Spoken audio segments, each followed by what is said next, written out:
मित्रांनो, धन्यवाद. परमेश्वराची स्तुती हो. आणि का नको स्तुती करू देवाची. मी बघा, हे माझ्या बॅगा एवढं वजन घेऊन, हे माझ्या मैत्रिणीची शेती आहे प्रियांनो. हे बघा, सगळा बगीचा आहे आणि त्या बगीच्यामध्ये घर आहे. हे देवाने भेटवलेला रिश्ता आहे देखा. बघा, म्हणजे माझी मैत्रीण आहे, तिच्यासाठी मी मुंबईवरून आले भेटायला. ओके, कारण काय आहे तर येणाऱ्या दिवसात तुम्हाला कळेल. तर परमेश्वर सर देव म्हणतो, दुसऱ्याचं घर बांधलं तर मी तुझं घर बांधेन.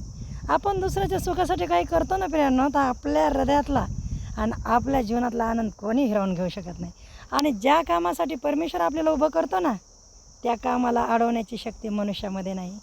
माझे लेकरं, माझे पती सगळ्यांनी मला त्यांच्या सौखुशीने इकडे पाठवलेलं आहे गावाला, खास मैत्रिणीला प्रॉब्लेममध्ये असताना तिला भेटण्यासाठी. तर देव तुम्हाला आशीर्वादित करो आणि असेच मी चांगले चांगले कामं करत राहावं म्हणून तुम्ही माझ्यासाठी कमेंट करा, प्रार्थना करा. God bless you all. एकेकाळी मी रडणारी बाई होते, आता मी रडणाऱ्याला धीर देणारी बाई देवाने मला बनवलं आहे. हालेलुया. परमेश्वराची स्तुती हो.